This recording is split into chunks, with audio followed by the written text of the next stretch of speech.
that on other occasions. And your own situation reminds me of a number of my friends who have bought this little book, Jesus and the Earth, to give to their children, who have been brought up in the faith and abandoned the faith because they feel the faith is irrelevant to the issues that they face as the younger generation.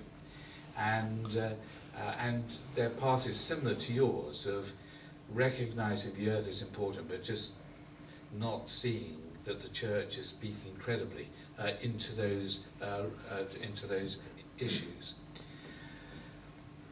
The discovery for me in seeing Jesus as the Son of the One hewn from the earth opened up other passages from the Bible. And by the way, I think I'd never thought about the 7, but you're right, 7 is a very important number, and I shall go away and think on that more. But once I'd seen Jesus as the Son of Man again and in this light, it then threw light on, for example, what I call the primary chapters in the New Testament. Colossians 1, Ephesians 1, John 1, Hebrews 1. Colossians 1, for example, all things have come into being through and for Christ.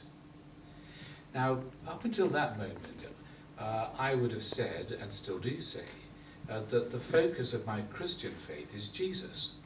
And I would have taken once upon a time a very narrow view of that all I've got to do is to follow Jesus. But the moment you then realise that the whole of creation has come into being through him and for him, following Jesus then puts you in a different relationship to creation, so that if creation has come into being through and for Christ, it's a blasphemy to say that it's come into being for us.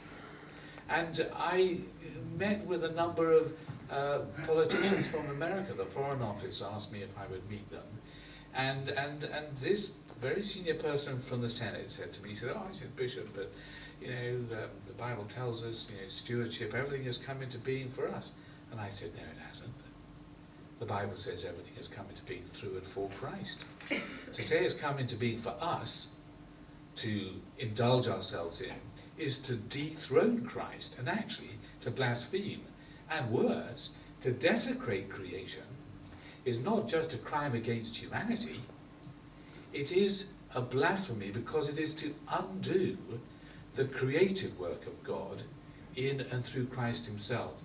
So what we have to teach Christians is that if you are wedded to Christ, then you must be wedded to his created order, because it belongs to him and not to us. And indeed, the very word environment verges on the blasphemy. Yeah. Because the environment suggests, and with environment means that which surrounds, and it suggests that which surrounds us. But actually a Christian perspective is that it's Christ's environment, it's God's environment. He's at the centre, not us.